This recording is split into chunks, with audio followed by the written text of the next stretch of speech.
Can I not marry? Audio web novel chapter 45. Young Mrs., why don't you eavesdrop? The next day, it was the weekend. Because of Leanne Anna's stimulation from last night, Du Lacey didn't sleep well all night, suffering from sleep deprivation, she until fall asleep until the wee hours in the morning. When she woke up the next morning, it was already 9 o'clock. Rubbing her sleepy eyes, she habitually looked to the left and discovered that the president was already gone. He must be in the study, busy working on documents. Du Lacey thought of this and quickly got up to wash her face and brush her teeth before making her way downstairs. Downstairs, there was already breakfast on the table, and Auntie Wu waiting. Good morning, young madam, Auntie Wu said, smiling and greeting her. Good morning, Du Lacey nodded, and suddenly felt a slight headache. It was probably due to not sleeping well last night. Young master left breakfast for you, you should eat it while it's hot. Auntie Wu said, placing a hot bowl of red bean porridge in front of her. While sipping the porridge, Du Lacey suddenly thought of Lian Jun's illness and asked, Auntie Wu, did your young master eat breakfast today? Auntie Wu nodded, he has eaten, but only very little. He only eaten very little. It seems his health is still very weak. Du Lacey's heart could not help but ache. She wanted to go to see him. She simply said, then do you know where he is at the moment? Young master is currently in the study with madam. The president was in the study with his mother. Du Lacey's heart was slightly surprised. After all, yesterday Lian Jun didn't get along with his mother that well. They seems to have an invisible barrier.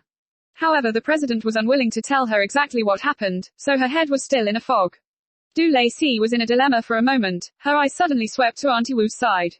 That's right, why did she need to ask the president? She can just ask Auntie Wu. So she mysteriously beckoned towards Auntie Wu, and asked in a low voice, Auntie Wu, I want to ask you something.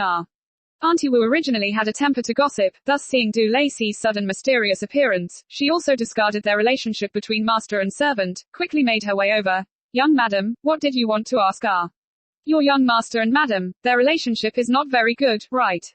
Young master and madam. Auntie Wu thought and helplessly shook her head. Young madam, regarding this problem you have to ask old you. When I arrived in this family, madam have already moved abroad.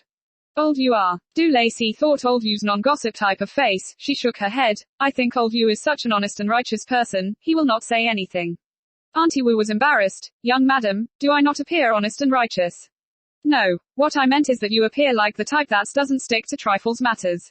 Really? Being praised. Auntie Wu couldn't help but be complacent and spoke her words without restraint. Young madam, if you really want to know what's going on between young master and madam, why don't you sneak upstairs and listen to their conversation?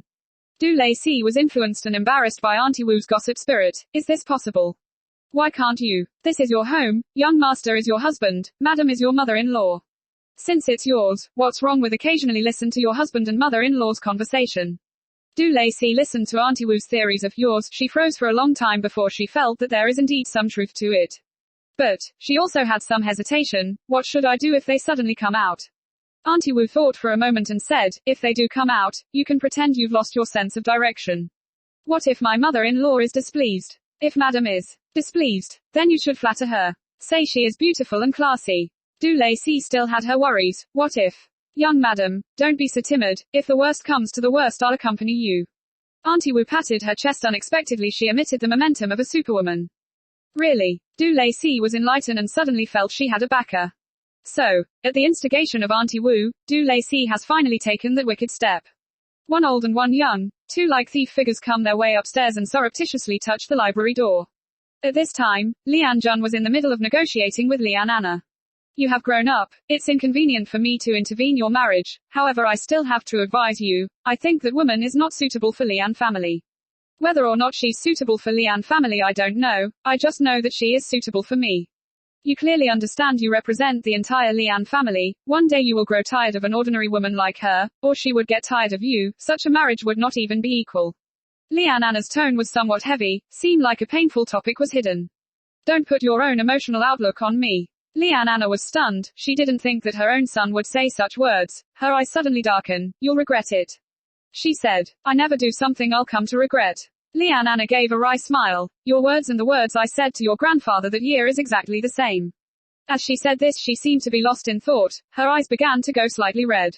It was a very cold winter that year. Lian Anna will never forget when she knelt in front of her father's car, adjure him to agree with her being together with Xiao Li Shi.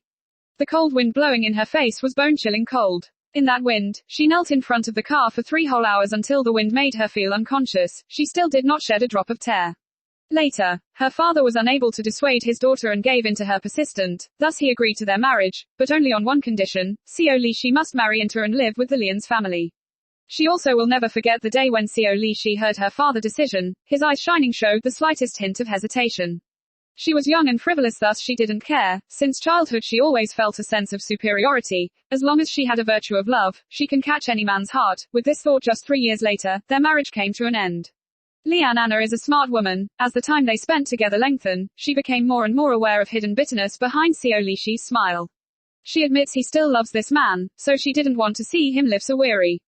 Instead of waiting for the other person to let go, why doesn't she let go first instead? At least she can still maintain her dignity as a woman of the Lian family, thus she suggested the divorce. Lian Anna didn't think. Even when she begged her father to agree to their marriage she didn't shed a tears, yet after the signing of the divorce agreement and watching him leave, tears of regret fell.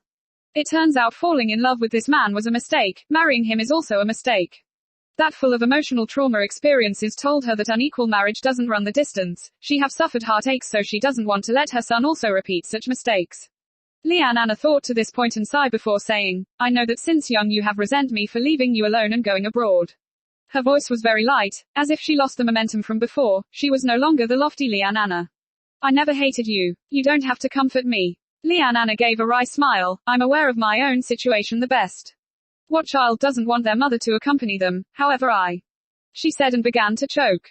Lian Jun watched the redness of his own mother's eyes, something to say something when he suddenly remembered what Du Lacey said last night. What parent in the world doesn't love their own children? I think you should communicate, perhaps the misunderstanding will be lifted. Lian Jun said, I don't hate you, but if you want to explain, I will listen. Lian Anna was surprised. She didn't expect that her son, who always refused to listen to her own words, would speak this way. Would you like to listen to my explanation? Yes, I'm willing. Lian Anna pulled herself together and summoned up her courage, finally began revealing to her son the buried heartaches of her past decade.